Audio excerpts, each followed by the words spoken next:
ISL നടത്തിപ്പിൽ അനിശ്ചിതത്വം തുടരുന്ന സാഹചര്യത്തിൽ നടപടിയിലേക്ക് കടന്ന് കൂടുതൽ ക്ലബ്ബുകൾ. ഒഡീഷയ്ക്കും ബംഗളൂരുവിനും പിന്നാലെ ചെന്നൈയിൻ FC-യും താരങ്ങൾക്ക് ശമ്പളം നൽകുന്നത് നിർത്തിവച്ചു.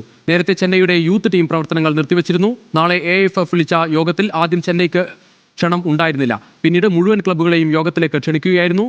എന്നാൽ കൂടിക്കാഴ്ചയിൽ പങ്കെടുക്കില്ലെന്ന് മോഹൻ ബഗാൻ വ്യക്തമാക്കി.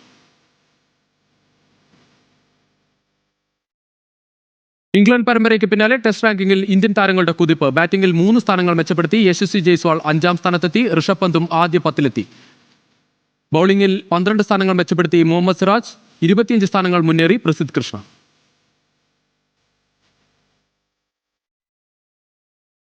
അഭ്യൂഹങ്ങൾക്ക് വിരാമമിട്ട് രാജസ്ഥാൻ റോയൽസ്. അടുത്ത IPL സീസണിൽ സഞ്ജു സാംസൺ ടീമിനെ നയിക്കുമെന്ന് റിപ്പോർട്ട്. സഞ്ജു രാജസ്ഥാൻ വിട്ട് ചെന്നൈയിലേക്ക് ചേക്കേറുമെന്ന അഭ്യൂഹങ്ങൾ ഇതോടെ അവസാനിച്ചു.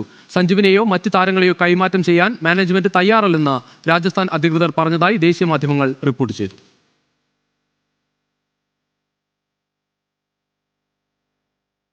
ലീഗ്സ് കപ്പിലെ നിർണായക ഗ്രൂപ്പ് മത്സരത്തിനൊരുങ്ങുന്ന ഇന്റർ മയാമിക്ക് തിരിച്ചടി. പരിക്കേറ്റ സൂപ്പർ താരം ലിയോണൽ മെസ്സി കളിക്കില്ലെന്ന് ഇന്റർ മയാമി പരിശീലകൻ മഷറാനോ. ക്വാർട്ടർ ഫൈനൽ ഉറപ്പിക്കാൻ ഇന്റർ മയാമിക്ക് മത്സരത്തിൽ ജയം അനിവാര്യമാണ്. നാളെ പുലർച്ചെ 5:30 പ്യൂമാസിനെതിരെയാണ് നിർണായക മത്സരം.